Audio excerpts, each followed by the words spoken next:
Hello students, welcome back to our Kshitij batch for IIT JAM 2023. This is your educator Vishali and we are here with the next lecture of cell biology series, that is apoptosis. Now when you heard about apoptosis, आपने बहुत सारी चीजें सुनी होंगी. So we are going to organize your knowledge and get deep into what apoptosis is. Different topics are: what is apoptosis? What is intrinsic pathway of apoptosis, how it is regulated, and finally extrinsic pathway of apoptosis. Starting with what apoptosis is. So what is apoptosis? Apoptosis is programmed cell death. It is programmed cell death. That is क्या होगा, cell खुद की death करा रही है, खुद की ही death करा रही है. तो ये क्या है, अपॉप्टोसिस क्या है? It is series of events that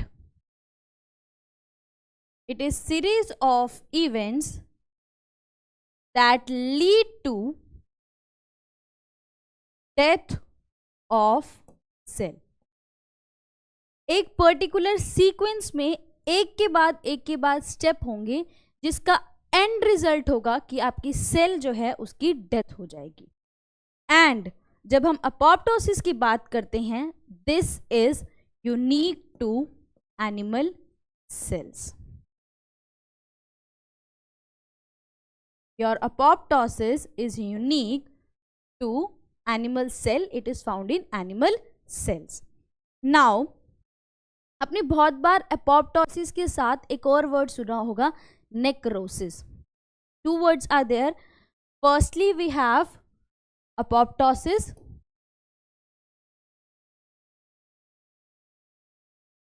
and next we have necrosis.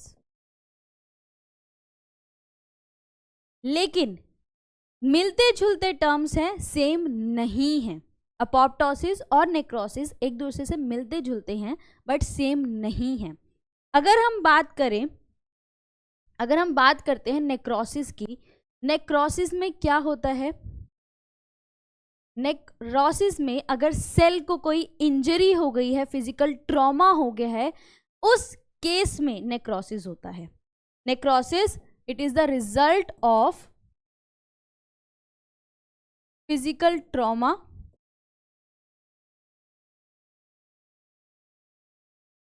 or you can say injury to the cell or injury to the cell.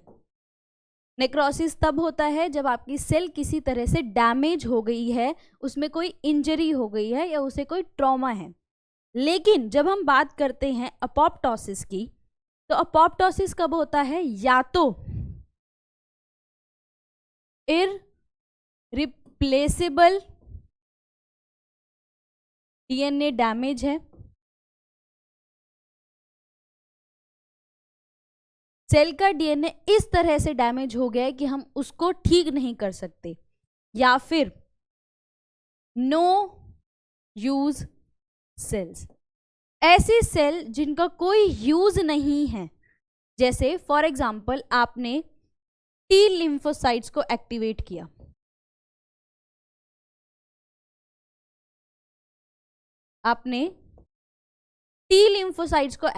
किया, जिस भी इन्फेक्शियस एजेंट के अगेंस्ट इन्होंने काम करना था वो हो गया.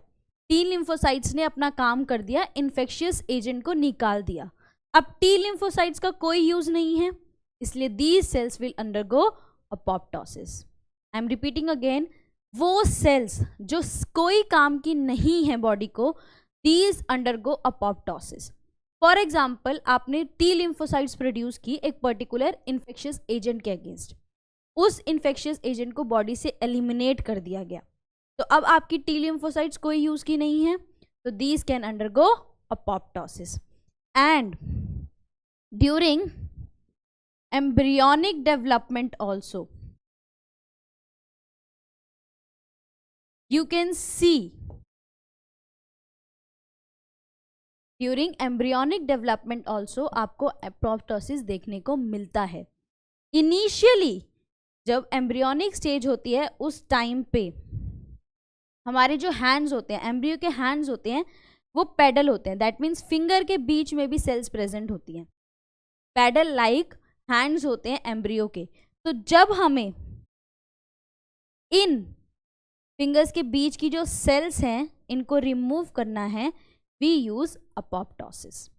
दैट मीन्स वो सेल्स जो अब कोई काम की नहीं है, वो सेल्स जो एम्ब्रियोनिक डेवलपमेंट के टाइम पे एक्स्ट्रा थी, और ऐसी सेल्स जो इरिप्रेसिबल डीएनए डैमेज कर चुकी हैं, they undergo apoptosis. Why necrosis जो होता है उसमें क्या होता है, उसमें जो सेल्स हैं वो किसी इंजरी या ट्रॉमा में चली जाती हैं. That is why they need to undergo necrosis.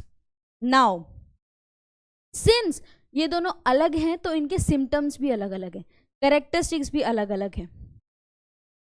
Apoptosis characteristics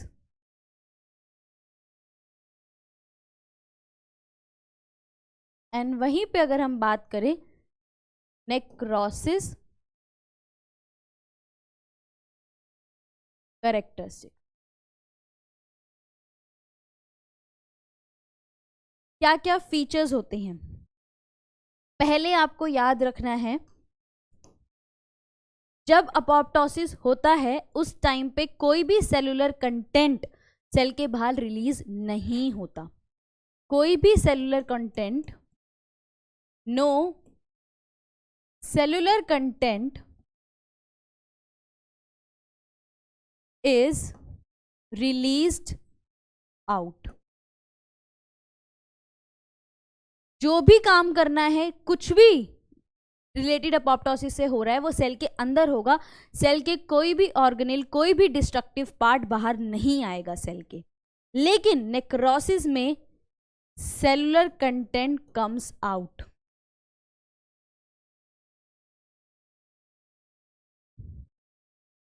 comes out. तो इस तरह से क्या होता है, जब अपोप्टोसिस हो रहता है उस टाइम पे आपका सेलुलर कंटेंट बाहर नहीं आता, इसलिए यहां पे बनती हैं apoptotic bodies.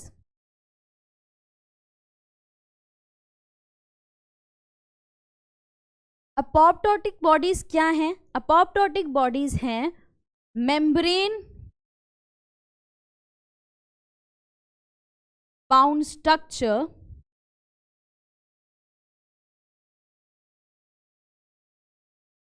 with cellular content. आप सेल को डिग्रेड कर रहे हो तो आप क्या करोगे, उसको छोटे छोटे पीसेस में तोड़ोगे अपोप्टोटिक बॉडीज में, और हर अपोप्टोटिक बॉडी के अंदर कुछ सेलुलर कंटेंट होगा. और फाइनली ये जो आपके अपोप्टोटिक बॉडीज हैं, these are engulfed by macrophage. क्यों बाहर नहीं आया अपोप्टोसिस में? क्योंकि यहाँ पे अपोप्टोटिक बॉडीज बनती है, मेम्ब्रेन बाउंड स्ट्रक्चर बनते हैं जिनके अंदर सेलुलर कंटेंट होता है, और फाइनली ये अपोप्टोटिक बॉडीज डिग्रेड हो जाती हैं बाय मैक्रोफेजेस. लेकिन नेक्रोसिस में सेलुलर कंटेंट बाहर आता है. नेक्स्ट पॉइंट जो आप डिफ्रेंसिएशन का है, दैट इज जब अपोप्टोसिस होता है उस टाइम पे सेल एंड न्यूक्लियस श्रिंक. जब आपका अपोप्टोसिस होता है उस टाइम पे सेल और न्यूक्लियस की जो वॉल्यूम है वो कम हो जाती है, क्योंकि दोनों श्रिंक हो जाते हैं. लेकिन उसी के अपोजिट नेक्रोसिस में cell and organelles swell up. Necrosis में स्वेलिंग होती है सेल की, और डिफरेंट ऑर्गेनेल्स की, सेल का साइज बढ़ जाता है। और अगर हम बात करें कैरेक्टरिस्टिक्स अपोप्टोसिस की, इस केस में क्या होता है, नेक्स्ट क्रोमेटिन फ्रेगमेंटेशन होता है।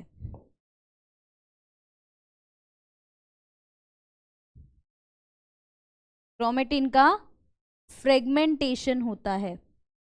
ब्लेब्स आर फॉर्म्ड ऑन सेल। ब्लेब्स क्या होते हैं, राउंडेड आउटग्रोथ होती है, जैसे आपका बड होता है उस तरह से ब्लेब्स होते हैं। ये राउंडेड आउटग्रोथ होती है जो अपोप्टोसिस के टाइम पे आपकी सेल के ऊपर बनती है। So if we see different characteristics of apoptosis, firstly कोई भी सेलुलर कंटेंट सेल के बाहर नहीं आता क्योंकि यहाँ पे अपोप्टोटिक बॉडीज बनती हैं और ये अपोप्टोटिक बॉडीज बाद में मैक्रोफेजेस एनगल्फ कर लेते हैं और उनको डिग्रेड कर देते हैं। सेल एंड न्यूक्लियस श्रिंक हो जाता है, क्रोमेटिन का फ्रेगमेंटेशन होता है, ब्लेब्स बनते हैं आपके सेल के ऊपर। वहीं पे अगर हम बात करें नेक्रोसिस में, इस केस में सेलुलर कंटेंट बाहर आता है एंड क्योंकि सेलुलर कंटेंट बाहर आता है, it leads to inflammation. It leads to inflammation, लेकिन अपोप्टोसिस में आपको कोई भी इन्फ्लेमेशन देखने को नहीं मिलेगा। Next, cell and organelles swell up. So these are the different characteristics of necrosis and apoptosis. इसी के साथ now next we have to study that is what are the different stimulus of apoptosis. कौन से stimulus हैं apoptosis के? Stimulus means signal. तो ऐसे क्या signal है apoptosis के?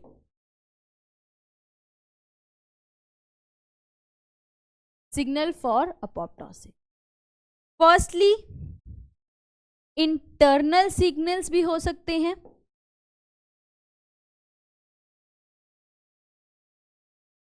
इंटरनल सिग्नल्स भी हो सकते हैं एंड एक्सटर्नल सिग्नल्स भी हो सकते हैं। एक्सटर्नल एंड इंटरनल दोनों सीक्वेंसेस हो सकते हैं।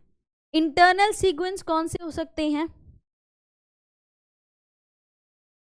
एंडोप्लाज्मिक रेटिकुलम में स्ट्रेस हो गया है, severe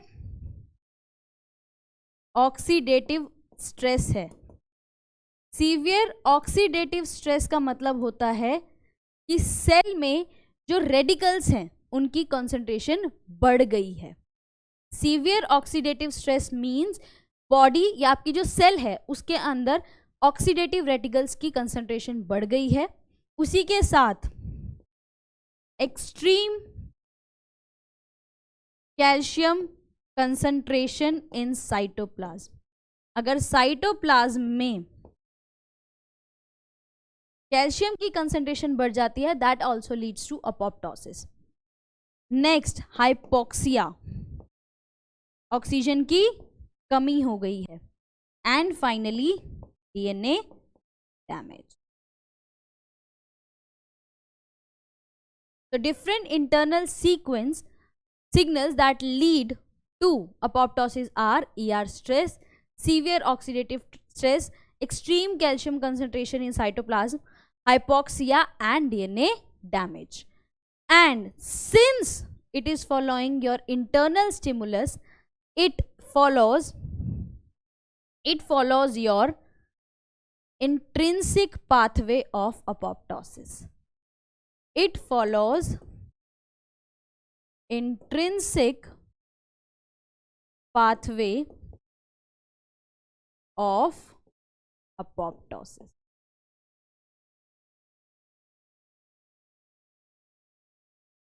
Now, next, since it is using your external signals क्या होंगे? मैसेंजर है एक्स्ट्रा सेलुलर सिग्नल्स, जैसे आपका TNF, example TNF, this leads to your apoptosis. अब एक्सटर्नल सिग्नल्स पर डिपेंडेंट है, एक्सटर्नल स्टिमुलाई पर डिपेंडेंट है, so it follows your extrinsic pathway of apoptosis। तो मैंने क्या बताया, दो टाइप के स्टिमुलस हो सकते हैं, इंटरनल स्टिमुलस भी हो सकता है, एक्सटर्नल स्टिमुलस भी हो सकता है, जिससे आपकी सेल डेथ या अपोप्टोसिस होती है। तो इंटरनल में बात करें, ईआर में कोई स्ट्रेस हो सकता है, सीवियर ऑक्सीडेटिव स्ट्रेस हो सकता है, एक्सट्रीम कैल्शियम की कंसंट्रेशन हो सकती है साइटोप्लाज्म में, हाइपोक्सिया हो सकता है, डीएनए डैमेज हो सकता है। These are internal conditions that lead to apoptosis.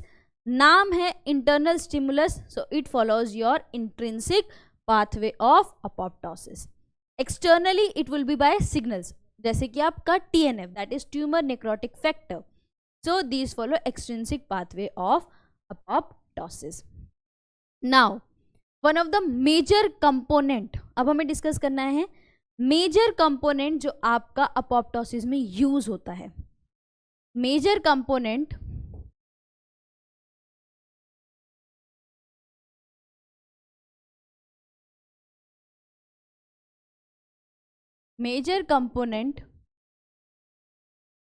used in apoptosis। क्या मेजर कंपोनेंट हम यूज करते हैं अपोप्टोसिस में? That is caspases. Major component we use in case of apoptosis is caspases. अब ये कैस्पेसिस है क्या? These are your proteases. These are your proteases, that is protein digesting enzymes. Protein digesting enzymes. ये proteins क्या करते हैं? ये proteins जो आपके प्रोटीएसिस हैं, जो आपकी अपोप्टोटिक सेल है, वो सेल जिसको अपोप्टोसिस करना है, उसके प्रोटीन्स को डिग्रेड कर देते हैं। क्या करते हैं कैस्पेसिस? प्रोटीन डिग्रेडेशन करते हैं। किसका? अपोप्टोटिक सेल्स की प्रोटीन्स का। नाउ इनके बारे में एक स्पेशल फीचर है, दे हैव सिस्टीन। इनके पास क्या है? Cysteine at catalytic site. इनकी जो कैटालिटिक साइट है उसमें इनके पास सिस्टीन है, लेकिन क्लीव कहां करते हैं? Cleave after aspartic residue in target protein। खुद की सेल्फ कैटालिटिक साइट में इनके पास सिस्टीन है, लेकिन जो भी इनका टारगेट प्रोटीन है उसके एस्पार्टिक एसिड रेसिड्यू के नेक्स्ट ये क्लीव करते हैं। So the major component used in apoptosis is caspases. These are your proteases, protein digesting enzyme. किसके प्रोटीन को डाइजेस्ट करेंगे? अपोप्टोटिक सेल के प्रोटीन्स को डाइजेस्ट करेंगे।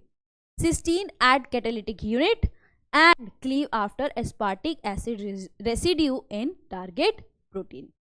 अब क्या क्या टारगेट्स हैं कैस्पेसिस के? Different targets of caspases. कौन से प्रोटीन को आपका कैस्पेसिस टारगेट करता है? सबसे पहले ये टारगेट करता है प्रोटीन काइनेसिस को। प्रोटीन काइनेसिस, कौन कौन से प्रोटीन काइनेसिस को? ये टारगेट करता है आपके प्रोटीन काइनेस सी को और फोकल एडेशन काइनेसिस को, जिसको हम बोलते हैं फैक। प्लीज ध्यान से सुनना। सबसे पहले आपका कैस्पेसिस किसको टारगेट करता है? टारगेट करता है प्रोटीन काइनेसिस, जैसे कि आपका प्रोटीन काइनेस सी, और उसके साथ फोकल एडेशन काइनेसिस को भी टारगेट करता है। अगर आपको पता होगा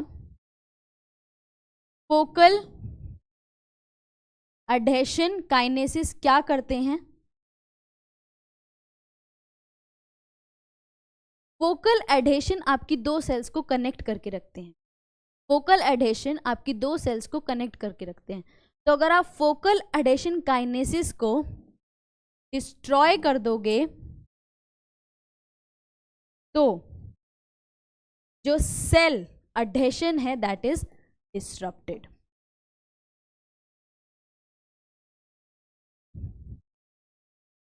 फोकल एडेशन इज डिस्टरप्टेड। और प्रोटीन काइनेस सी क्या करता है? प्रोटीन काइनेस सी, अगर आपने सेल सिग्नलिंग देखा होगा, प्रोटीन काइनेस सी इन्वॉल्व होता है आपके सिग्नलिंग में, सेल सिग्नलिंग में। तो अगर प्रोटीन काइनेस सी डिस्ट्रॉयड हुआ, उसका रिजल्ट क्या होगा? उसके रिजल्ट में सेल सिग्नलिंग डिस्टर्ब हो जाएगी।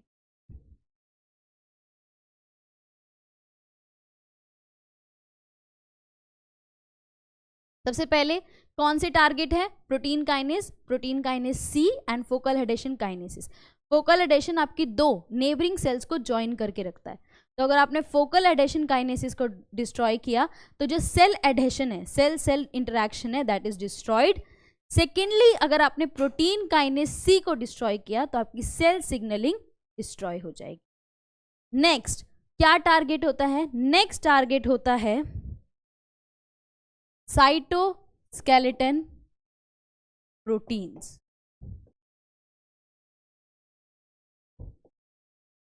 Next target is cytoskeleton proteins, जैसे कि एक्टिन, इंटरमीडिएट फिलामेंट्स।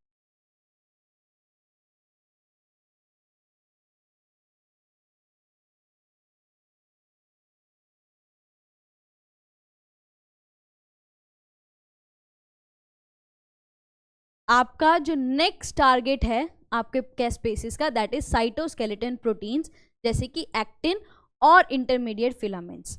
अगर ये डिस्टर्ब हो गए, साइटोस्केलेटन प्रोटीन्स अगर डिस्टर्ब हो गए,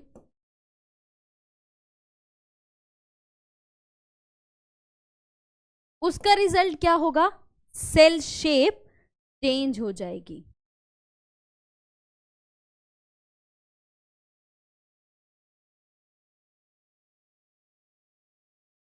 सेल की शेप जो है चेंज हो जाएगी।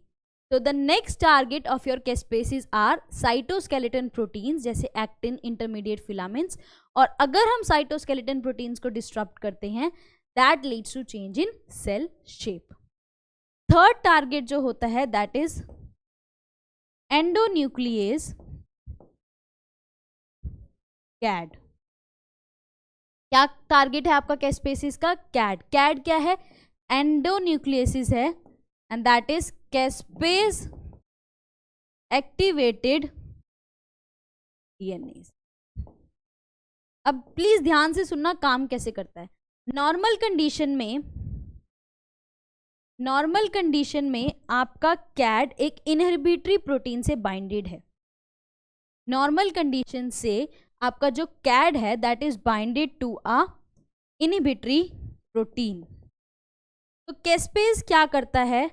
कैस्पेस इस इनहिबिटरी प्रोटीन को डिस्ट्रॉय करता है।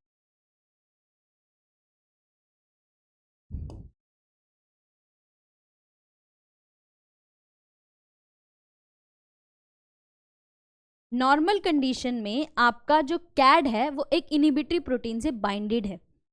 तो कैस्पेस क्या करता है? इस इनहिबिटरी प्रोटीन को डिस्ट्रॉय कर देता है, जिसकी वजह से क्या रिजल्ट होगा इसको? कैड एक्टिवेट होके क्या करेगा? कैड जाएगा न्यूक्लियस के अंदर। कैड जाएगा न्यूक्लियस के अंदर, कहां से? साइटोप्लाज्म से, and it leads to DNA fragmentation.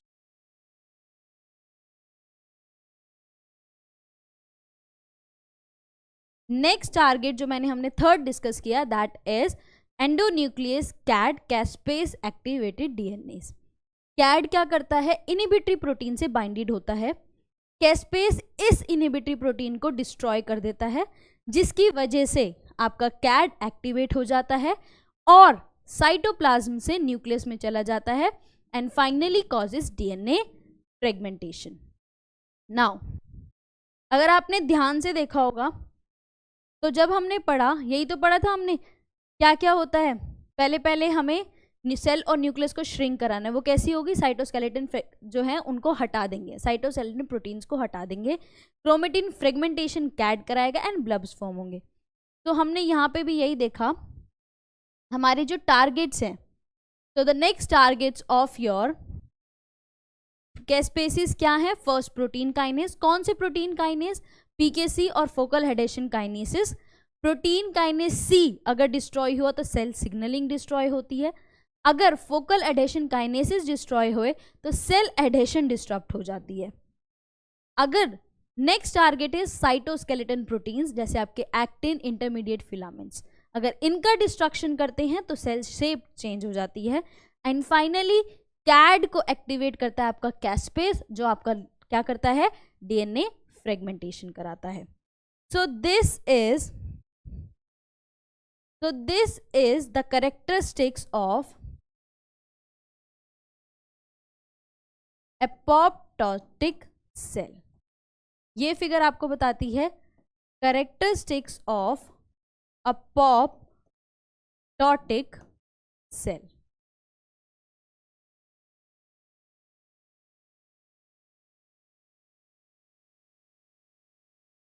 DNA fragmentation, different series of events जो यहाँ पे हो रहे हैं वो क्या हैं, DNA fragmentation, chromatin condensation, fragmentation of nucleus, fragmentation of the cell, fragmentation of the cell into apoptotic bodies. अब क्या हो गया, हमने एपोप्टोसिस की सारी कैरेक्टरिस्टिक्स पढ़ ली। Now we will proceed to the first pathway, जो आपका इंट्रिंसिक पाथवे है। It is also known as mitochondrial mediated pathway.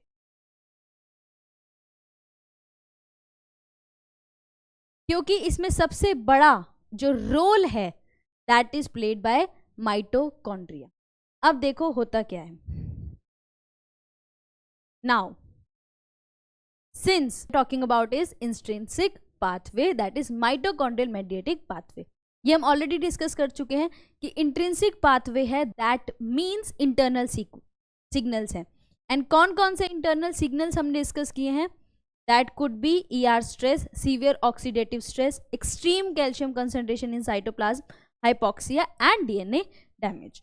कोई भी सपोज कर लो, कोई भी जो हमने यहाँ पे इतने सारी सीक्वेंस डिस्कस किए इनमें से कोई भी जो है that is the stress present, stimulus present है। अगर सबसे पहली चीज आपको इससे याद रखनी है, ये जो पाथवे है activated by BCL2 family proteins. आपका जो इंट्रिंसिक पाथवे है that is activated by BCL2 family proteins, और इसमें क्या होता है, ये प्रोटीन्स आपके इंट्रिंसिक पाथवे को एक्टिवेट करते हैं, जिसमें आपके पास है packs and pack. Internal stress है और BCL2 फैमिली प्रोटीन्स काम कर रहे हैं। होता क्या है, नाउ सी, नॉर्मल कंडीशन में जब नॉन अपोप्टोटिक कंडीशन है उस टाइम पे जो आपके बैक्स और बैक हैं वो आपके आउटर माइटोकॉन्ड्रियल मेम्ब्रेन में प्रेजेंट होते हैं। बैक्स और बैक आपके आउटर माइटोकॉन्ड्रियल मेम्ब्रेन में प्रेजेंट होते हैं। अब यहां पे आया स्टिमुलस, यहां पे आया आपका स्टिमुलस। स्टिमुलस के आते ही जो आपके बैग्स एंड बैक हैं वो एक कॉम्प्लेक्स बनाएंगे। स्टिमुलस के आते ही Bax and Bak, Bax and Bak form a complex.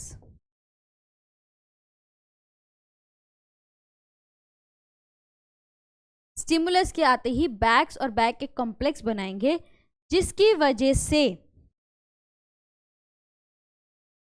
Mitochondrial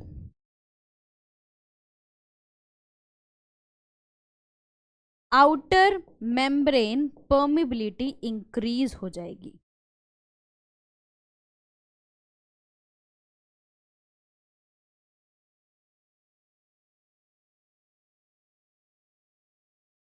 मैं शुरू से बता रही हूँ, नॉर्मल कंडीशन में बैग्स और बैक जो हैं आपके माइटोकॉन्ड्रियल मेम्ब्रेन में आराम से पड़े हैं, मतलब इनहिबिटरी स्टेट में प्रेजेंट है, इनएक्टिव स्टेट में प्रेजेंट है। स्टिमुलस आते ही बैक और बैक एक कॉम्प्लेक्स बनाएंगे।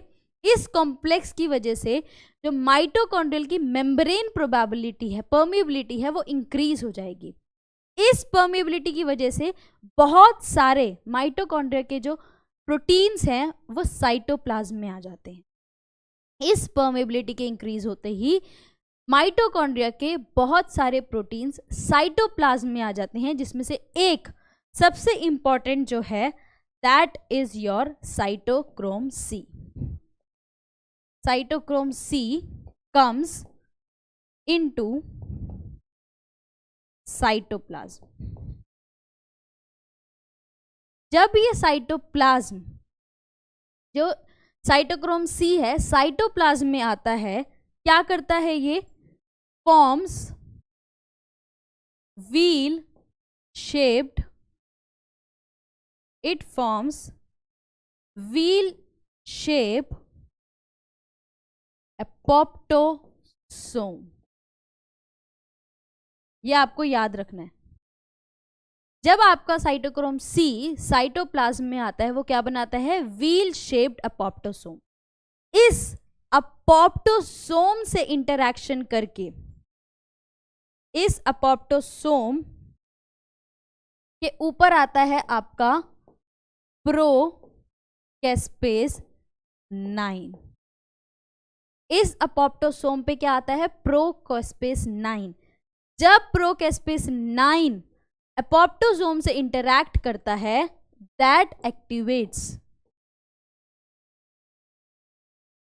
कैस्पेस 9।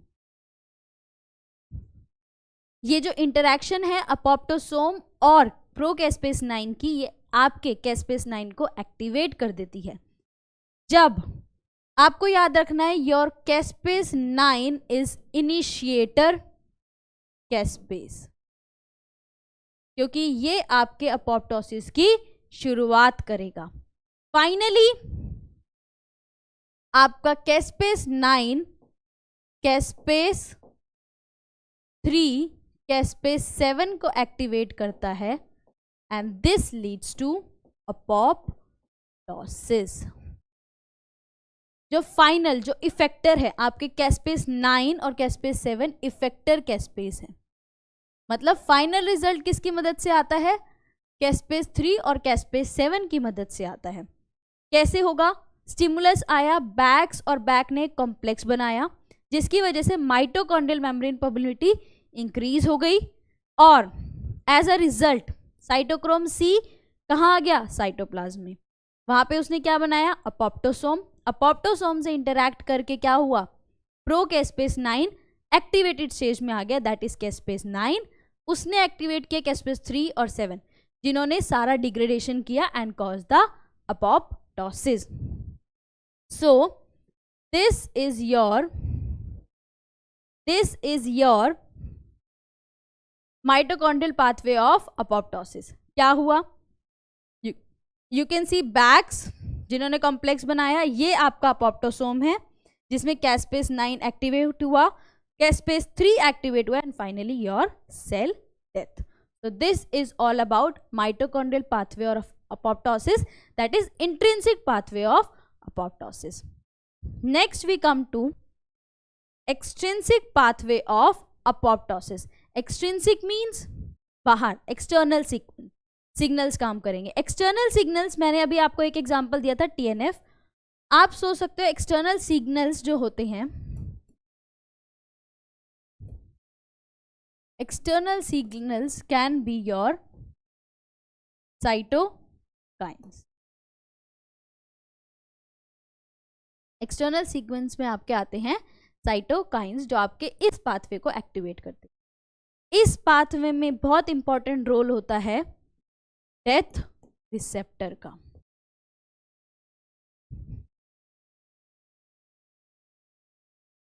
Let's see a pathway. हम एक पाथवे देखेंगे कैसे होता है. ये आपका सेल है जिसके ऊपर आपका डेथ रिसेप्टर है. This is your death receptor. यहां पे क्या होगा, यहां पे बाइंड हुआ आपका सिग्नल. स्टिमुलस आके बाइंड हुआ साइटोकाइन फॉर एग्जांपल. अभी आप जब फर्दर डायग्राम देखेंगे उसमें आपको एग्जांपल पता चलेगा. एक सिग्नल आके बाइंड हुआ जिसकी वजह से डेथ रिसेप्टर के पास एक डोमेन है. डेथ रिसेप्टर के पास एक डोमेन है जिसे हम बोलते हैं डेथ डोमेन. Death domain. जैसे ही आपका जो सिग्नल है वो डेथ रिसेप्टर पे बाइंड करता है, डेथ रिसेप्टर का कॉन्फर्मेशन चेंज होता है जिसकी वजह से डेथ डोमेन एक्टिवेट हो जाता है. डेथ डोमेन क्या करता है, recruits cytoplasmic proteins.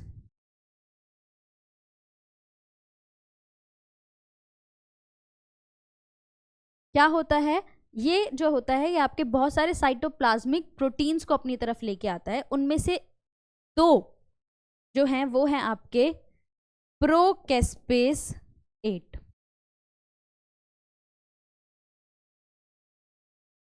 Death domain पे बहुत सारे प्रोटीन बाइंड करते हैं जिनमें से 2, जिसमें है तो एक ही प्रोकैस्पेस 8 जिसके 2 मॉलिक्यूल्स डेथ डोमेन पे जो है वो क्या करते हैं, बाइंड होते हैं. प्रोकैस्पेस 8 क्या करते हैं, एक्टिवेट ईच अदर. मैंने बोला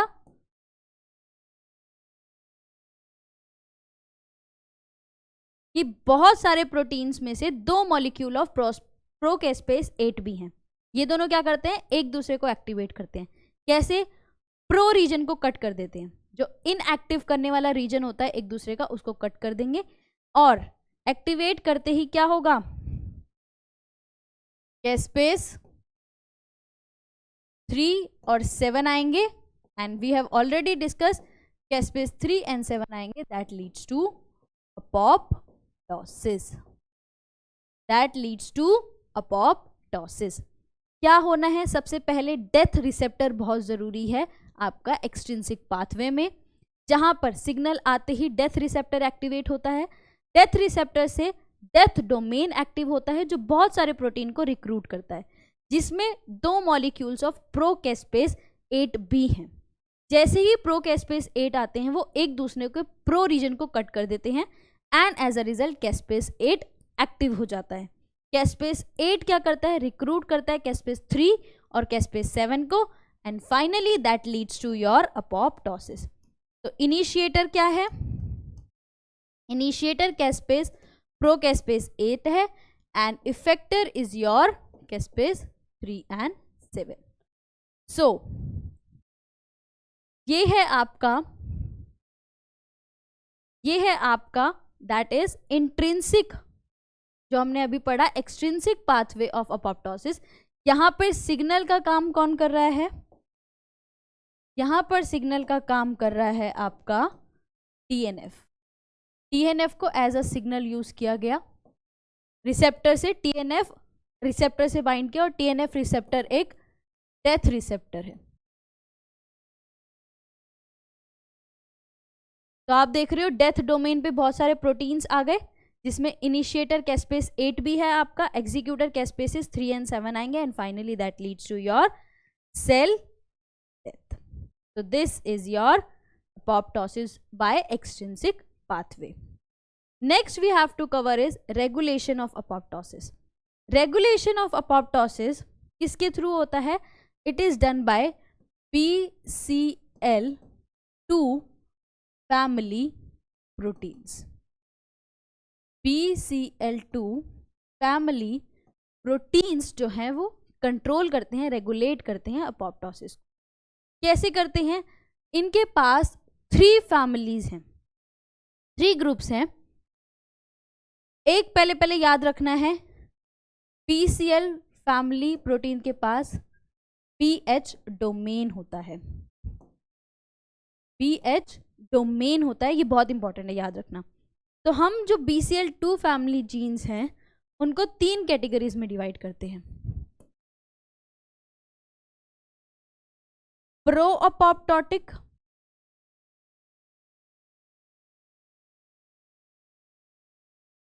proteins,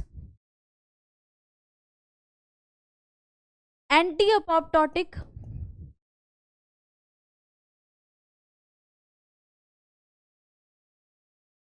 proteins, and finally PH3 only proteins. Regulation कौन कर रहा है? BCL2 फैमिली प्रोटीन्स, जिनको हम 3 कैटेगरीज में डिवाइड करते हैं, प्रो अपॉप्टोटिक, एंटी अपॉप्टोटिक और PH3 ओनली प्रोटीन. सबसे पहले याद रखना है, इन दोनों के पास सेवरल BH डोमेन, दोनों के पास बहुत सारे BH डोमेन्स हैं. प्रो है, नाम ही बता रहे क्या करेगा? It will promote apoptosis. और अगर आपने ध्यान से सुना होगा तो आपको पता होगा इस कैटेगरी में कौन आएगा. बैक और बैक्स अभी आपने देखा जो अपॉप्टोसिस करा रहे थे, तो बैक्स एंड बैक दोनों पार्ट हैं आपके प्रो अपॉप्टोटिक प्रोटीन्स के. Next we have anti apoptotic. Anti means against, so it inhibits apoptosis, inhibits apoptosis. And जिस कैटेगरी में आएंगे आपके PCL, XL, PCL, W, ये हैं आपके anti apoptotic proteins. Finally PH3 को अलग क्यों रखा गया? पहले ये सुन लो कि ये भी प्रमोट करते हैं अपॉप्टोसिस, लेकिन डायरेक्टली अपॉप्टोसिस को प्रमोट नहीं करते, इनडायरेक्टली करते हैं.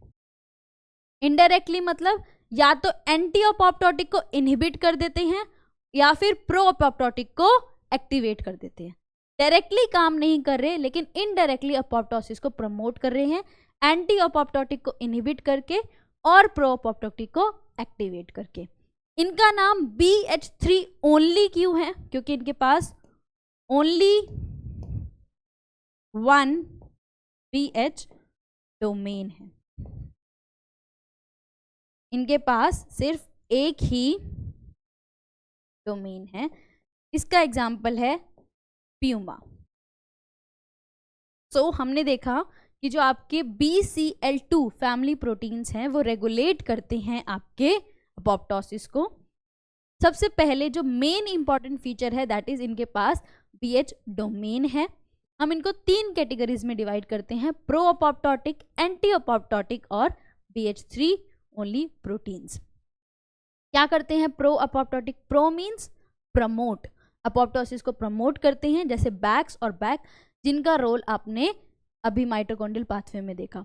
उसके बाद एंटी, अगेंस्ट काम करेंगे. क्या करेंगे? इनहिबिट करेंगे अपॉप्टोसिस को, जैसे BCL, XL, BCL, W. And next we have BH3 only protein, जिनके पास सिर्फ और सिर्फ एक BH डोमेन है और प्रमोट करते हैं अपॉप्टोसिस को इनडायरेक्टली, जिसका एग्जाम्पल प्यूमा है. प्लीज ये याद रखना, एक डोमेन है, that is why it is BH3 only protein. So let's see what we have covered about apoptosis. एक quick revision करते हैं of the things we have done. Firstly, what is apoptosis? Programmed cell death. It is a series of events that lead to death of a cell and it is unique to animal cell. Apoptosis के और necrosis में क्या difference है? Apoptosis irrepressible DNA damage पे, no use of cells पे आता है, embryonic development पे आता है, लेकिन necrosis is a result of physical trauma or injury to the cell. Apoptosis में क्या क्या होता है? Cellular content बाहर नहीं आता. Please, this is a very important point. वहीं पे नेक्रोसिस में सेलुलर कंटेंट बाहर आता है जिसकी वजह से इन्फ्लेमेशन होती है.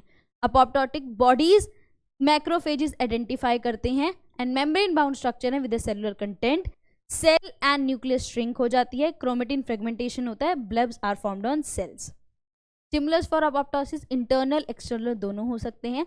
Internal is ER stress, severe oxidative stress, extreme calcium concentration in cytoplasm, hypoxia, DNA damage. External extracellular signal like TNF, that is tumor necrosis factor. Then we saw major component used in apoptosis, that is caspases, that are proteins, protein digesting enzymes. Cysteine at their catalytic site cleave after aspartic residue in target proteins. Different targets क्या है? Protein kinases, protein kinase C, focal adhesion kinases, जो disrupt करता है आपके cell adhesion को और cell signaling को. Finally we have साइटोसैलिटन proteins जिसकी वजह से सेल शेप जो है वो चेंज हो जाती है. Endonuclease CAD caspase activated DNA को एक्टिवेट करता है. एक जो रह गया है दैट इज एक टारगेट है lamin. Lamin these are found in nucleus. Lamin जो है वो आपका न्यूक्लियस के एनवेलप में प्रेजेंट है.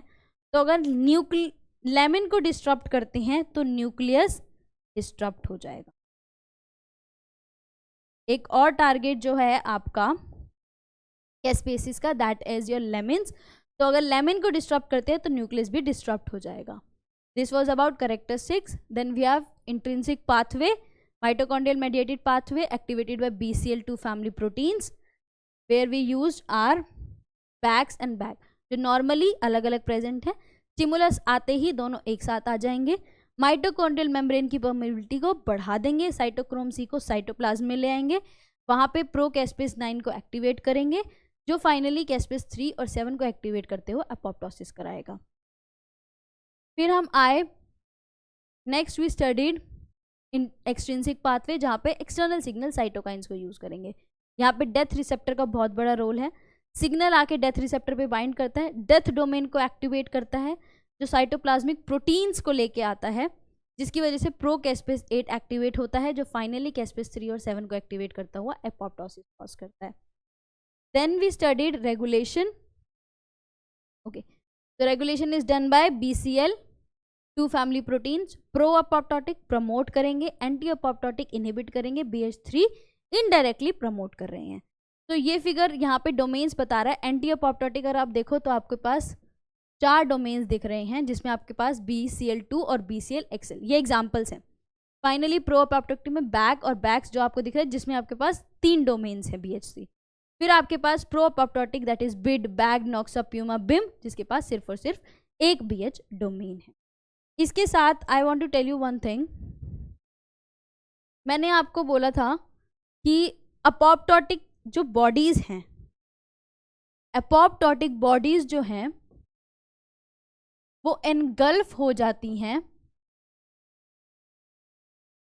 Bye microphages. तो ऐसा कुछ होना भी तो चाहिए कि माइक्रोफेजेस को सिग्नल मिले कि यही चीजें लेनी है. तो उनके ऊपर इन अपोप्टोटिक बॉडीज के ऊपर है ईट मी सिग्नल. और ये ईट मी सिग्नल क्या है? ये ईट मी सिग्नल है आपका फॉस्फाटिडाइल serine.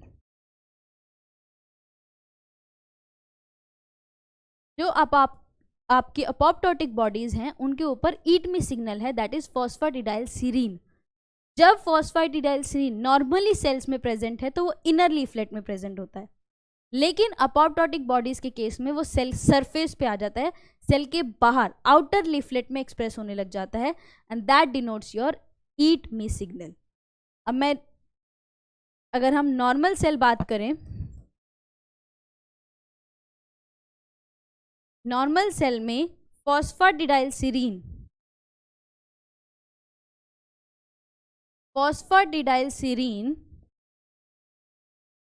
is on inner leaflet.